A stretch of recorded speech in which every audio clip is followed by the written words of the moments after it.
Hello and welcome to VU Sports Wired. I'm Max Hers. And I'm Ben Weinrib. Let's take a look at our rundown for today's show. We're going to start it off with some talk about Vanderbilt's new signing class for football, which was just announced yesterday. Very successful effort from Derek Mason. We'll get into that a little bit. Then, also yesterday, and a really big day for Commodore sports, the Vandy men's basketball team beat Tennessee at home at Memorial Gym. We're going to talk about that great win. Rod Odom and Kyle Fuller came up really big there. Then moving past that, we had a Vandy women's basketball home game, also a big win this weekend against ranked Texas A&M. Another big win for Vandy on the hardwood. Then we're going to move on. We're going to listen into the Mason presser. We're going to talk about some odds makers, make some odds for you guys. Then we have some baseball and some tennis to round out the program. So, going to be a big show, Ben. Yeah, so the really big news, at least for all of Commodore sports, is that Derek Mason looks like he's making moves, at least in the recruiting world. He brought Vanderbilt up from around 90th in the recruiting rankings to 50th in the nation. He really salvaged this class, and the big name here is Nephi Lilau. You're going to have to learn how to pronounce that eventually, but he's a big defensive end, 6'6", 280 out of Sacramento, California. He was previously committed to Stanford, and that good relationship he had with three coaches, the defensive coordinator, defensive line coach, and of course Coach Mason really helped bring him over to Vanderbilt. There's plenty of other good guys in this class, a couple other four-star guys. Emmanuel Smith who went to Oakland High School here in Tennessee. A couple other guys, 4 stars. Dallas Rivers, running back, at least according to ESPN, 4-star. Rivals list Trent Sherfield, defensive back and wide receiver, also a 4-star guy. So there's stuff to be excited about here for Vanderbilt football. Yeah. Not only success in quality, as you talked about, but also success in quantity. 22 recruits incoming to this freshman class, and most of them, like Derek Mason stretched, are big guys. The term he used is length to describe their height and really their wingspan, mostly as defenders he talked about. And it's clear that in recruiting and in in-game situations, Mason, as we would expect, being a former defensive coordinator, will be the defensive expert and has his defensive philosophies that he's going to stick by this year as the new Commodore head coach. And I think that's really reflected in the signing class. A lot of great defensive players. Yeah, what's amazing is that there was only really 9 guys in this recruiting class as of a couple days ago. And now we've got 13 new recruits, and it was almost a 23-man recruiting class.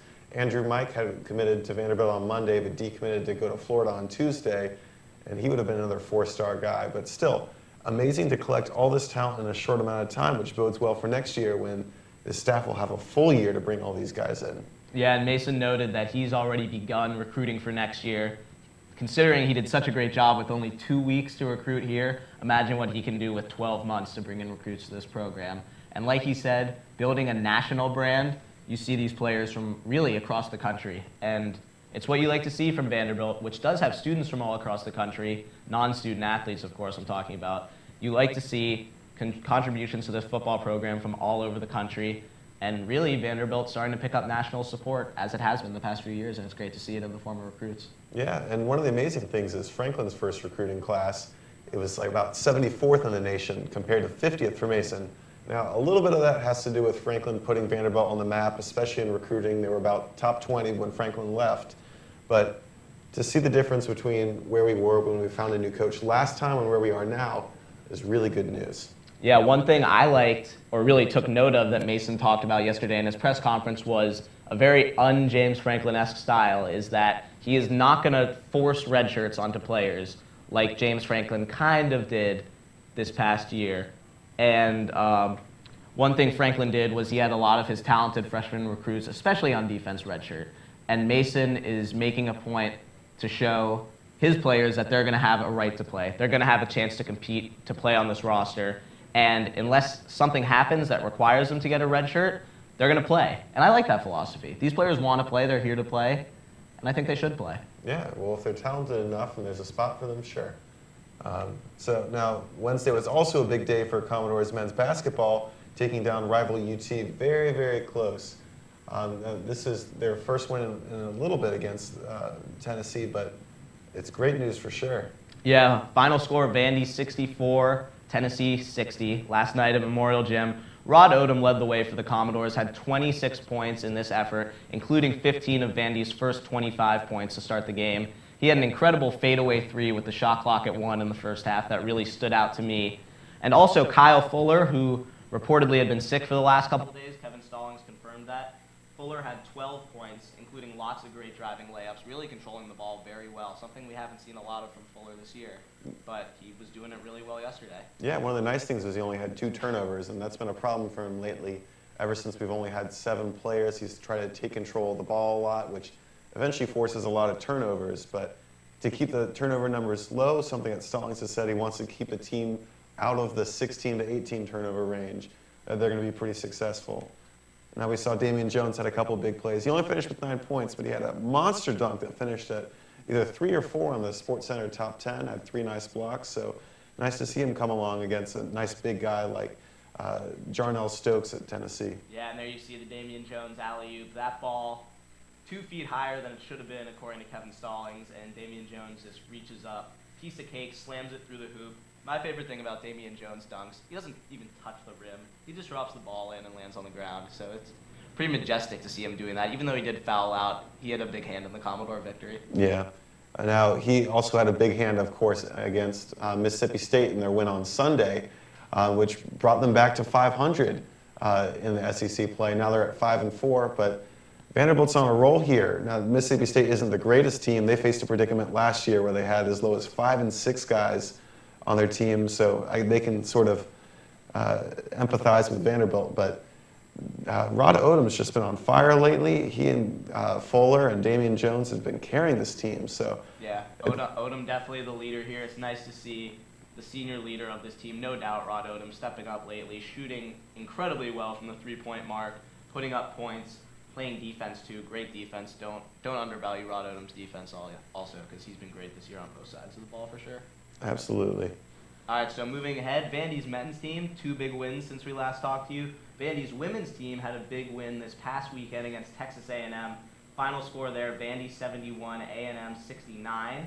And Texas A&M coming into this game was the only team in conference play that had beaten South Carolina, and South Carolina had beaten Vanderbilt twice. So this is a big win for Vandy to prove that they are among the elite in this conference, and it may be happening a little quietly, but SEC women's basketball is back on the rise, and Vandy has a huge hand in that. Yeah, I mean, they've played all sorts of ranked teams. This is another ranked win for them. I mean, it's hard not to get noticed eventually when you're racking up so many of these high-quality wins. Yeah, and moving forward, Vandy only has 1 game left against a ranked opponent this year. As you said, they've been playing so many ranked teams. How many games can they have against ranked teams? That last game against a ranked team, of course, is their next game this coming Monday in Knoxville against Tennessee after a full week off.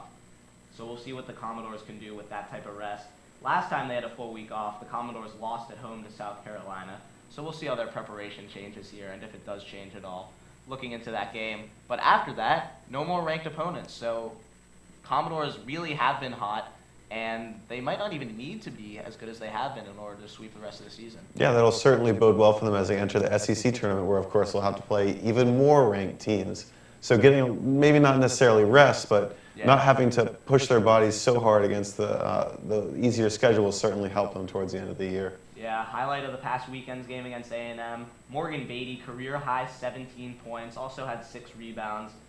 Coach Melanie Balcom has been saying all year she wants a big 3 to develop every game. It's going to be Fogey, it's going to be Lister, but who's the third player going to be? She doesn't care who it is. She just wants it to be someone every night, putting up double digits, and this weekend it was Morgan Beatty, and she really filled that role. And if she can do that the rest of the year, this Commodore team is really not going to have any problem picking up big wins like they did this past weekend. Mm-hmm. So that's going to wrap up our basketball talk for the week. Let's send it quickly to the Derek Mason press conference from yesterday. We'll see what he has to say about our new recruits. And it's been a busy 2 weeks of fast and furious recruiting.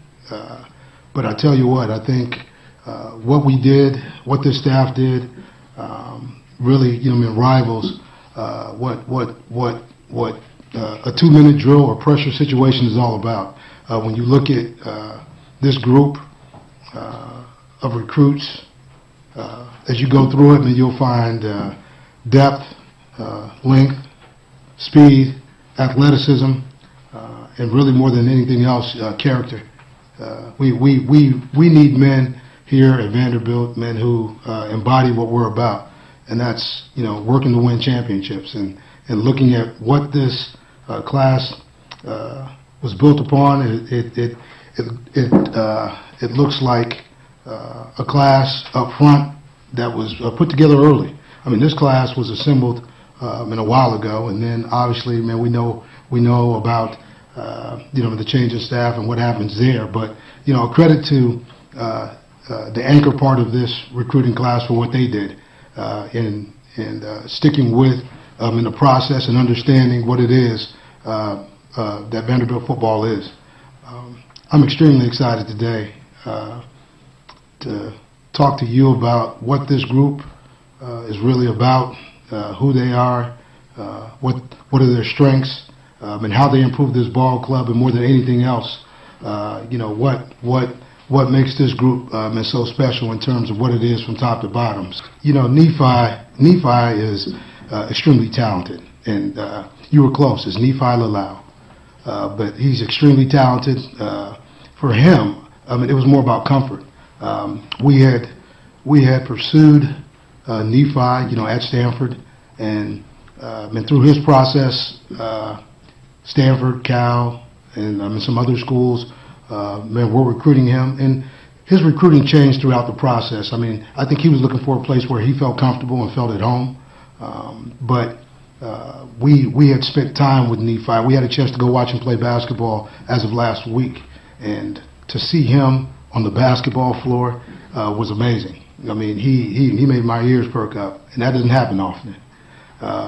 Looking at him, athletic, strong, quick, agile, and extremely good court presence, and that shows on film when you watch his football IQ and how he plays. But getting more to his recruiting, it was more or less about him feeling comfortable. Now we're going to welcome back to the show Allison Mast as we start our next game of Odds Makers. Hi, I'm Matt Sysak, and this is Odds Makers. We have 3 great questions today for our 2 hosts. First question, what are the odds that Coach Mason signs a 5-star recruit for Vanderbilt next year? All right, so Vanderbilt has never signed a 5-star football player before. They've gotten a 5-star basketball guy before in John Jenkins. But Nephi Lalau, who's the top recruit from this class, is the highest recruit ever in Vanderbilt history. And Coach Mason switched him right at the last minute on signing day. So that's at least good news for Vanderbilt that they can be recruiting highly talented guys. Lalau was rated 130th in the nation. Now here's the cool thing. Already Coach Mason has talked to and reached out to 5 different 5-star guys from next year's class. And we know he can recruit in places that SEC coaches don't usually recruit. So I'm actually feeling really optimistic about this. I'm going to put this at 58%. Okay, well, I'm not quite as optimistic. I think that he'll get plenty of 4 stars down the road, especially after seeing how many he could get just within 2.5 weeks. So I'm probably going to say that Derek Mason will have, there's around a 34% chance that he'll get a 5-star recruit. I think that just because really Coach Franklin did such a great job of turning around the program, and that's just still a level that he was never able to reach. So it could happen, but I'm not too confident. All right, moving on to the second question. Rod Odoms, our senior leader on the men's basketball team. What are the chances he's playing in the NBA next season? All right, so Rod's one of the weird cases for the Vanderbilt. He's had a strange career. Last year, he was forced to play as a big man, which is not really his big role. He's been one of the taller guys on Vanderbilt's team at 6'9", but if you've watched him at all, he's definitely not a post player. He's a guy who likes to live along the three-point line, where he's been shooting 44% this year, which is absolutely great, shooting 45% from the field. He's not usually listed too high on mock drafts, usually not listed at all. But the interesting thing here is that he's a 6'9" player who can shoot threes, and he would fit very well in a system like the Rockets that likes to have one big guy and then 4 guys along the perimeter. Best case scenario, he could be a guy sort of like Terrence Jones, who's now the Rockets' power forward, likes to shoot threes and live along the perimeter. If Ryan Kelly at Duke has a place in the league with the Lakers, I think there's a spot for Rod Odom. And I'm not terribly confident, But I put this at 44%. Okay, I'm going to say a little bit lower than that. I think there is a chance that Rod Odom will maybe get picked up, not drafted, I don't think, but maybe signed as a free agent. I think he'll have a spot in the D League, definitely, but I've seen just, watching Seth Curry, the younger brother of Stephen Curry, he was... From Charlotte, North Carolina. Great city. He was signed by the Warriors, but it became clear that he was just not cut out for Golden State basketball, so he's now with the Santa Cruz Warriors. So I think Rod's going to be in a similar situation, so I'll say there's a 22% chance that he'll make an NBA roster. Yeah, the weird thing here is that seniors don't usually fare well in the draft because they've already developed for 3 extra years than, say, that star freshman at Kentucky. So that age is against Rod, but considering he has never really played his true role, which is a perimeter guy and not the leading scorer, I think that if he'll get a better chance than most seniors to make an impact at the next level. All right, our third and final question. What are the odds that UT, our in-state rival, beats Vanderbilt at any of the 4 major sports, which is men's basketball, women's basketball, football, and baseball? And this is 2014. Right, so this was brought up by Jeff Lockridge on Twitter last night from the Tennessean. Vanderbilt hasn't lost to Tennessee since last February, an entire year. Vanderbilt baseball has a 5-game winning streak, Vanderbilt football has a 2-game winning streak, and the basketball teams each have 1-game winning streaks. This is our state now. So this is kind of tough. For the rest of the year, men's and women's basketball each has 1 game. Vanderbilt baseball travels to UT 3 times for a weekend series, and Vanderbilt plays football at home against UT this year. Now I'm going to go ahead and say I think this is actually will be surprisingly high, but surprisingly high at like 47%. And the thing here is that the Vanderbilt baseball is really good, and home and away sweeps are really tough to do. But Vanderbilt has the pitching to go on the road and sweep UT. I think the women's basketball shouldn't have too big of a problem. They handled them at home, although again, home and road is different. And football, come on. Come on, UT. There's just no chance. This is 47%.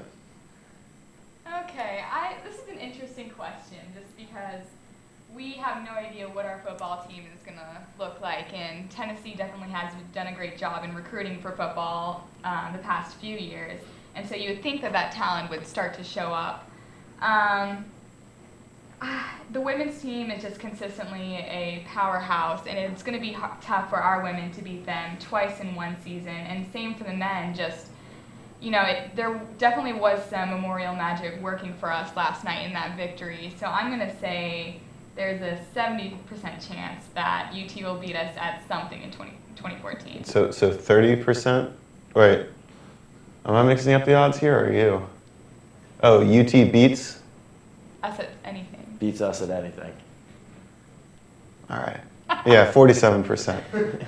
I mean, the interesting thing here about UT football is they've always recruited better than Vanderbilt. That's true. And Vanderbilt has never had good recruiting classes, and Franklin's good recruiting classes haven't even played yet. The only guys that have played have been Kimbrough, Cunningham, Darion Herring, Jake Sealand, Azubike.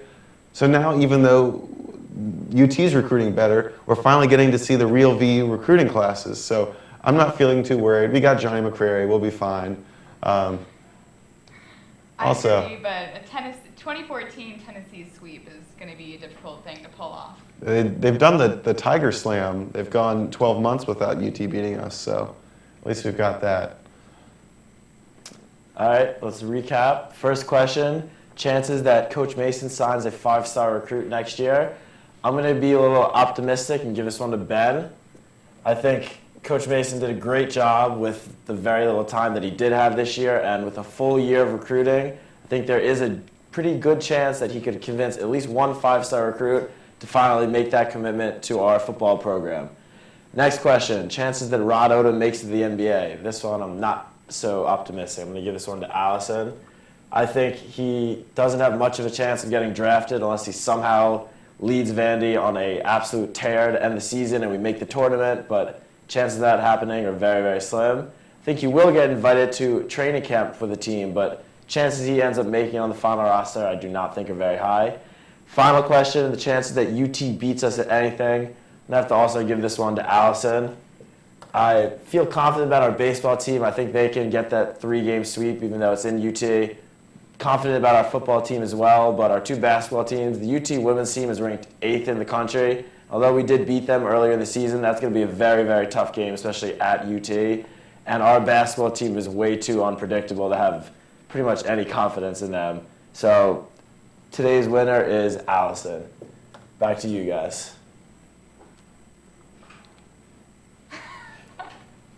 Sorry. All right, what do we got next? Baseball. Oh, my favorite season of the year. Vanderbilt baseball. We're going to be talking about 2 things here. We've got interesting situations for the starting rotation and I guess just pitching in general on the outfield. So we're going to start off with starting pitching. The one thing we know for sure is that Tyler Beatty is going to be our Friday starter and he's going to be really good. The rest of the rotation is kind of up for grabs, but it's up for grabs in a good way because Vanderbilt's got a lot of pitching. There's a senior returning, TJ Pecoraro, probably not going to be in the mix, but you know, he's there. We got junior Jared Miller, and then sophomores Walker Buehler and Carson Fulmer. And those are the big 4 names to look at. And a little bit Tyler Ferguson, although he's probably going to be more likely the Wednesday starter. So there's those 4 names, and it's really 3 names if you drop Pecoraro off that list. And I'm wondering, Allison, who do you think the last 2 weekend starters will be and then should be? I think this is going to be a really interesting competition. You know, I think that maybe Pecoraro's name is being thrown around out of respect because he is a senior, he does have experience, but he just underperformed. He just underperformed last year. So I would say I like Fulmer. He was reaching, you know, 98 last year as a freshman, which is really impressive. So I think he would be a very interesting starter. And I might throw Jared Miller in there too because, you know, it's nice to have just a big lefty like that. Yeah. The one thing I'll say is that Fulmer's definitely the most talented of those 3 guys, although I sort of worry about him. He was a reliever last year. They did stretch him out at the end. His last 3 appearances, he went 15 innings. And he pitched really well in them too. Problem was he got injured at the end of the year. He was using stretching bands, ended up popping himself in the eye, and he's lost a bit of control. In the black and gold series, he got lit up a couple times. Wasn't really locating, his pitches were getting high, but he's got the talent. And I think that Walker Buehler has been performing better. Jared Miller looked really good in the black and gold series, getting a lot of strikeouts. It might make sense to start the year with Buehler and Jared Miller, but I think Fulmer is probably the most talented guy and eventually should end up as a starter. The role they used him in at the end of the year was as soon as the starting pitcher got tired, they had to pull him. They'd put in Fulmer to sort of put out the fire and then go as long as he could, which is a really good use of a talented pitcher like that instead of holding him to 1 inning as a closer or something like that. He puts out the fire and brings the fire. Oh, yeah. He's got that dirty. But the other interesting thing about the team is the entire outfield is gone. We saw Connor Harrell, Mike Yastrzemski drafted, Jack Lupo's off to bigger and better things, I guess you could say. And there looks like there's 2 players for sure that are going to be in the outfield. We've got Rhett Wiseman, sophomore, and then junior, Johnny. Johnny Norwood. How could you forget Johnny? But after that, it's kind of up in the air again. We've got freshman Ro Coleman, who's Tony Kemp fun-sized. He's a second baseman, center fielder, and then there's Kyle Smith, who had a lot of power last year. Yeah. So I'm interested to see, what do you think about the outfield next year? I remember the days when Tony Kemp was an outfielder, and those were great days. The diving catches, you know, everything. Those were really exciting. So I would love to see Rowe in the outfield. I would, and I think Kyle Smith fits really well at DH. So, you know, Coleman, I think you need to get him on the field. He's just an exciting talent. He has the speed. Probably doesn't have the bat just like Tony, but I would like to see Coleman in the outfield and Smith at DH. Yeah, you know, Corbin's been really big talking about pumping up Ro Coleman because he's actually had a really excellent spring. He doesn't hit for much power, but it's surprising for a guy that's listed at 5'5" and is almost certainly shorter. But been hitting well for average. He had a couple extra base hits in the black and gold series. And he's kind of the exciting guy you like at the top of your order. Definitely doesn't have the arm for right field, but has the range for center and certainly for left. And I think he deserves a spot. He's an exciting young guy. Kyle Smith, he's a really big guy and has the frame, definitely a frame of a DH, first base, right field type, but he's had a big strikeout problem in the Black and Gold series, had like 12 or some crazy amount of strikeouts. And I think he eventually could end up as one of the middle of the order hitters, but at least right now it's probably not good to see him in the field as long as you've got Ro Coleman. Other names out there, Will Cooper and Drake Parker, haven't exactly been great so far, but it'll be an exciting team. And we haven't seen a lot of Rhett Wiseman before. He did DH a little, but he's another highly recruited guy drafted by the Cubs. We've got a bright future ahead. Yeah, he had some clutch hits last year too down the stretch. Yeah. So now on to tennis. On to tennis. So our men's tennis team, they played at home this past weekend against Northwestern, and it was really it wasn't an easy tournament for them at all. They struggled from beginning to the end, but Anton Kovergan came through and ended up clinching the match for them and to take home the victory. So the women's team won at Northwestern as well. So both tennis teams looking good right now. Yeah, Vanderbilt sports just looking good in general. Nice to get the extra player of the week in there. It's been a while since we've had that. But that'll do it for us here at VU Sports Wired. For Ben Weiner, Allison Mast, the rest of us at this show, we'll see you next week.